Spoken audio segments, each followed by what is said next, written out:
ಅಫಜಲ್ಪುರ ತಾಲೂಕಿನ ಪ್ರಸಿದ್ಧ ಶ್ರೀ ಕ್ಷೇತ್ರ ದೇವಲಗಾಣಗಾಪುರದಲ್ಲಿ ಫೆಬ್ರವರಿ 1ರಿಂದ 5ರವರೆಗೆ ನಡೆದ 5 ದಿನಗಳ ಮಾಘ ಜಾತ್ರಾ ಮಹೋತ್ಸವ ಭಕ್ತಿಭಾವ, ಶಿಸ್ತು ಹಾಗೂ ಸಂಭ್ರಮದಿಂದ ಸಂಪನ್ನವಾಯಿತು. ಗ್ರಾಮದ ಧನಂಜಯ್ ಕುಲಕರ್ಣಿ ಅವರು ಜಾತ್ರೆಯ ಮಹತ್ವ, ದತ್ತ ಮಹಾರಾಜರ ಪಲ್ಲಕ್ಕಿಯ ಪರಂಪರೆಯ ಹಾಗೂ ಮೊಸರಿನ ಗಡಿಗೆ ಒಡೆಯುವ ಸಂಪ್ರದಾಯ ವೈಶಿಷ್ಟ್ಯವನ್ನ ಭಕ್ತರಿಗೆ ವಿವರಿಸಿದರು. ದತ್ತ ಮಹಾರಾಜರು ಹೇಗೆ ಪ್ರಕಟಗೊಂಡರು, ಹೊಳೆಯ ದಂಡೆಯವರೆಗೆ ಪಲ್ಲಕ್ಕಿ ಉತ್ಸವದ ಮೂಲಕ ತೆರಳುವ ಪದ್ಧತಿ, ಪಲ್ಲಕ್ಕಿಯ ಧಾರ್ಮಿಕ ಅರ್ಥ ಹಾಗೂ ಮೊಸರಿನ ಗಡಿಗೆ ಏಕೆ ದೇವಸ್ಥಾನದೊಳಗೆ ಒಡೆಯಲಾಗುತ್ತೆ ಎಂಬ ವಿಷಯಗಳ ಬಗ್ಗೆ ಅವರು ಸ್ಪಷ್ಟ ಮಾಹಿತಿ ನೀಡಿದರು. ಮೊಸರಿನ ಗಡಿಗೆ ಒಡೆಯುವ ಪದ್ಧತಿ ಶುದ್ಧತೆ, ಸಮರ್ಪಣೆ ಮತ್ತು ಭಕ್ತಿಭಾವದ ಪ್ರತೀಕವಾಗಿದ್ದು ದತ್ತಾತ್ರೇಯರ ಅನುಗ್ರಹಕ್ಕೆ ಸಂಕೇತ ಎಂದು ಹೇಳಿದರು. ಜಿಲ್ಲೆಯ ಅಫಜಲ್ಪುರ ತಾಲೂಕಿನ ಶ್ರೀ ಕ್ಷೇತ್ರ ಗಣಗಾಪುರ ಅತ್ಯಂತ ಪುಣ್ಯ ಸ್ಥಳ. ಇಲ್ಲಿ 5 ದಿನದವರೆಗೆ ನಡೆದ ಜಾತ್ರಾ ಮಹೋತ್ಸವದ ಇವತ್ತು ಮಾಘ ಉತ್ಸವದ ಜಾತ್ರೆ ವಿಜೃಂಭಣೆಯಿಂದ ನಡೆಯಿತು. ಗುರು ಪ್ರತಿಪದೆಯ ದಿನ ಗುರುಗಳು ನರಸಿಂಹ ಸರಸ್ವತಿ ಗುರುಗಳು ತಮ್ಮ ಎಲ್ಲ ಲೀಲೆಗಳನ್ನು ತೋರಿಸಿ ಇನ್ನು ಎಲ್ಲ ಲೋಕ ಕಲ್ಯಾಣಗಳನ್ನು ಮುಗಿಸಿ ಇನ್ನು ನಾವೇನಪ್ಪ ಅಂದ್ರೆ ಲೌಕಿಕಾರ್ಥವಾಗಿ ಗುಪ್ತವಾಗಿರುವುದೇ ಲೇಸೆಂದು ಎಲ್ಲ ಶಿಷ್ಯಂದರಿಗೆ ಉಪದೇಶವನ್ನು ಮಾಡಿ ತಮ್ಮ ನಿರ್ಗುಣ ಪಾದಿಕೆಗಳನ್ನು ಇಟ್ಟು ಗುಪ್ತ ಆದರು.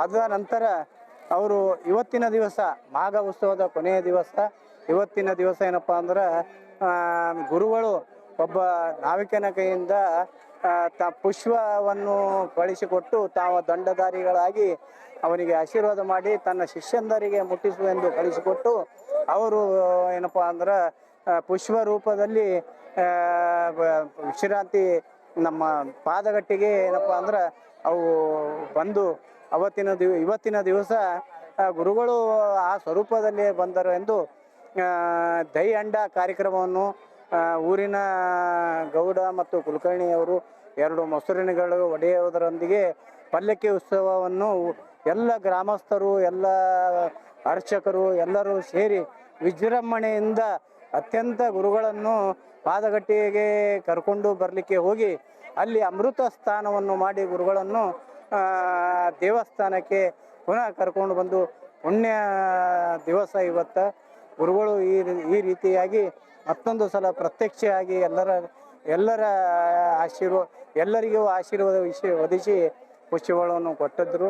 ಇವತ್ತಿನ ದಿವಸ ಮಾಘ ಉತ್ಸವದ ಏನಪ್ಪ ಅಂದ್ರೆ ಕೊನೆಯ ದಿವಸವೆಂದು ವಿಜೃಂಭಣೆಯಿಂದ ಪಲ್ಲಕ್ಕಿ ಸೇವೆಯನ್ನು ಎಲ್ಲ ಗ್ರಾಮಸ್ಥರು, ಅರ್ಚಕರು ಎಲ್ಲರೂ ಸೇರಿ ವಿಜೃಂಭಣೆಯಿಂದ ನಡೆಸಿಕೊಟ್ಟು ಇವತ್ತಿನ ದಿವಸ ಈ ಪುಣ್ಯವನ್ನು ಎಲ್ಲರೂ ದೈಯಂಡ ಅಂದ್ರೆ ಇವತ್ತಿನ ದಿವಸ ಗುರುಗಳು ಬರೋದಕ್ಕಿಂತ ಮೊದಲು ಅಮೃತ ಸ್ಥಾನಕ್ಕೆ ಹೋಗುವ ಮೊದಲು ಎಲ್ಲರೂ ಸಂತೋಷದಿಂದ ಗೋಪಾಳ ಕವಲ ಅಂಥೇಳಿ ಈ ಉತ್ಸವವನ್ನು ಮೊಸರಿನಗುಡಿ ಏನಪ್ಪ ಅಂದ್ರೆ ಗುರುಗಳಿಗೆ ಕರ್ಕೊಂಡು ಹೋಗ್ಲಿಕ್ಕೆ ಬರೋದಕ್ಕಿಂತ ಮೊದಲು ಗಡಿಗೆಯನ್ನು ಹೊಡೆದು ಏನಪ್ಪ ಅಂದ್ರೆ ಪಾದಗಟ್ಟಿಗೆ ಹೋಗಿ ಗುರುಗಳನ್ನು ಕರ್ಕೊಂಡು ಫೆಬ್ರವರಿ 5ರಂದು ಮಧ್ಯಾಹ್ನ 12 ಗಂಟೆಗೆ ದೇವಸ್ಥಾನ ಆವರಣದಲ್ಲಿ ಸಾವಿರಾರು ಭಕ್ತರ ಮಧ್ಯೆ ಮೊಸರಿನ ಗಡಿಗೆ ಒಡೆಯುವ ಸಂಪ್ರದಾಯ ನೆರವೇರಿತು.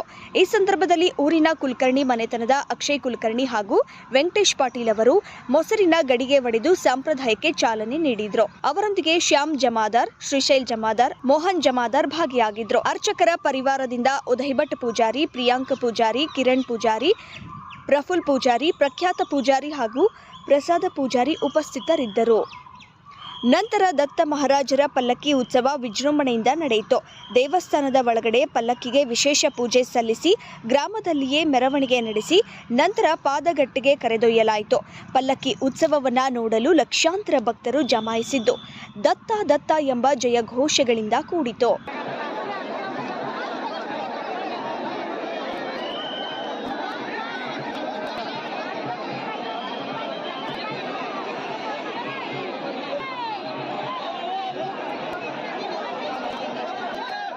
ಕಾರ್ಯಕ್ರಮದಲ್ಲಿ ಮಹದೇವ ವಡಗೇರಿ, ಊರಿನ ಪ್ರಮುಖರಾದ ಮಾರುತಿ ಮೂರನೆತ್ತಿ, ಗುಂಡೂರಾವ್ ಹೊಸಮನಿ, ರಾಮ ಪಟೇದ್, ತಿಪ್ಪಣ್ಣ ಚಿನ್ನಮಳ್ಳಿ, ಸಿದ್ದರಾಮ ಕಲ್ಶೆಟ್ಟಿ ಸೇರಿದಂತೆ ಅನೇಕರು ಪಾಲ್ಗೊಂಡಿದ್ದರು.